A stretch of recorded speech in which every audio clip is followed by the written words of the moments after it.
A look at the situation in the north of Syria.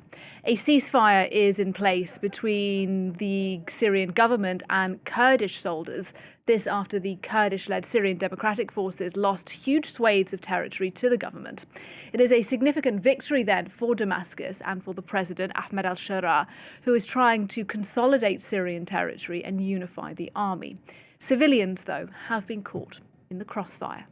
With me now is France 24's Wassim Nasr, something of an expert in Syria, who spent quite a bit of time there since the fall of Bashar al-Assad's regime. So, Wassim, first of all, what is the latest at the start of this week?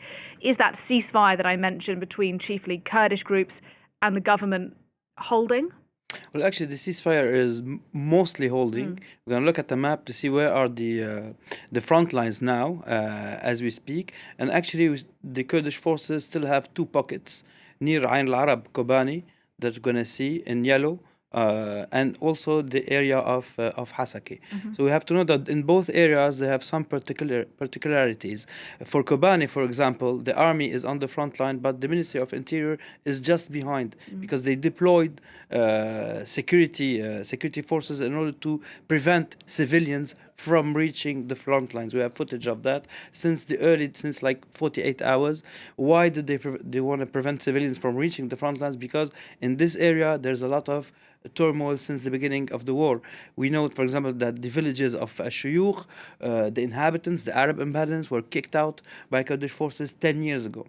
So actually, the security team of Aleppo, because this area depends from Aleppo, we're going to see them on a picture, are working on stabilizing the region and reaching out to Kurdish leaders and to Arab leaders in order to keep the situation calm and prevent vendettas. Here we see the head of the security in Aleppo and the head of the security in Kobane, Ain al-Arab, and we see them here while they were negotiating in Tabqa with the head of the YPG in Aleppo town. He had Aleppo, and then he had Der Hafer, and today Siban Hapo in military attire here, he's handling actually Kobane. So the situation is still very fragile. It's the same in the area of Hasaka. There's exchange of fire, civilians being killed also, because the YPG is trying to make a void around Hasake in Arab villages, because Arabs there actually put up arms against the YPG. So they are trying to still hold the little of territory that they still control as we speak. Yeah, and in the map that we were looking at a minute ago, Wassim, we saw these huge swathes of territory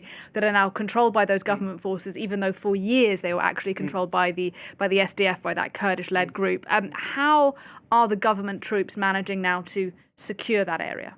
Well, actually, as we said last week, it's inhabitants who switch sides actually, and so as you say, the area is huge, and so they are sending envoys. Among those envoys, the advisor of the Syrian president on tribal issues, Jihad Isa Sheikh, who's being sent there actually in order not to control the area or not to control the clans. We have footage of him reaching Raqqa.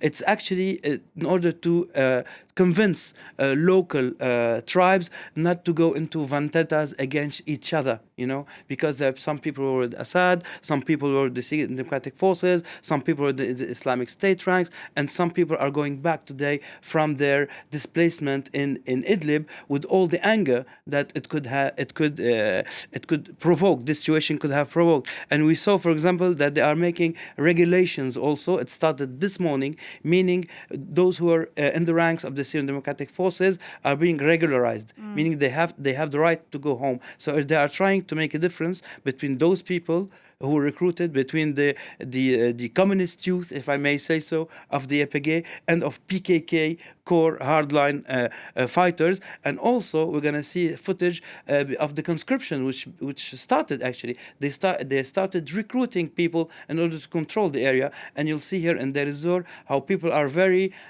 eager actually to get into military and security forces ranks. So this is the manpower which is going to handle the situation in eastern Syria. Okay. One of the most contentious aspects of this, and something that Western governments have been quite concerned about, is these prisons that are in this area that are holding ISIS fighters, among other individuals. Tell us about who's controlling these prisons now and what is happening to those ISIS fighters who are being held there. Maybe if we can see the map again, we can see where those prisons actually are.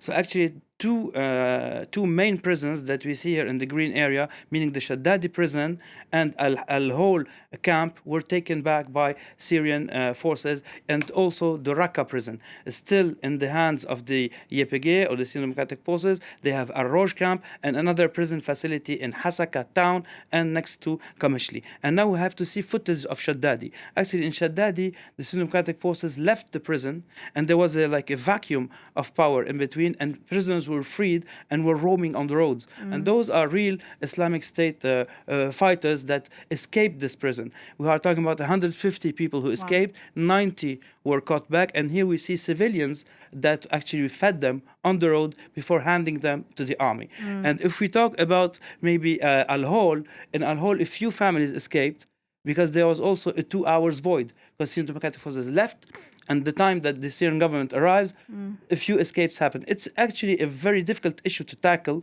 for Damascus because they cannot free the people, but they have to convince them to stay in order to fetch them each one by one, actually. And if you look at the footage that we got in Al-Qattan prison in Raqqa, we see that yesterday 126 underage boys were liberated.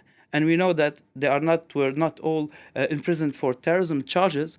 Some of them were just for supporting Ashara, some of them for petty crime, some of them for family issues. And actually they got freed yesterday, knowing that we still have more than 3,000 people imprisoned in this prison. And the same, Damascus is convincing the families that they should fetch each and everyone. And one more thing, we all know in what were the conditions in those prisons, really very difficult conditions. So it's a big issue for Damascus, a member of the coalition, to keep real Islamic State fighters in and to facilitate their transfer to Iraq, which is actually happening, and make a difference between those who were not supposed to be here and Islamic State fighters, actually. Okay. All right. A really important story. Thank you very much, Wassim.